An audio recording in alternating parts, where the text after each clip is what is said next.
গিয়ে দেখছেন যে আগুন গাছে জ্বলছে, সবুজ পাতার উপরে আগুন। তিনি অবাক।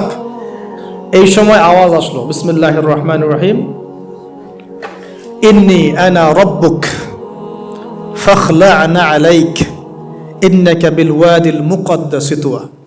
মুসা, ইন্নানি আনা আল্লাহ লা ইলাহা ইল্লা আনা ফা'বুদনি ওয়া আকিমিস সালাতা লিযিকরি। মানে এখানে অনেকগুলো কথা আছে, সূরা তাহার মধ্যে আছে। আওয়াজ চতুর্দিক থেকে ভেসে আসলো। মহান আল্লাহ রব্বুল আলামিন তার শান অনুযায়ী, তার ইজ্জত অনুযায়ী তিনি যেভাবে কথা বলেন সেভাবে মুসা আলাইহিস সালামের সাথে কথা বললেন। আল্লাহু আকবার।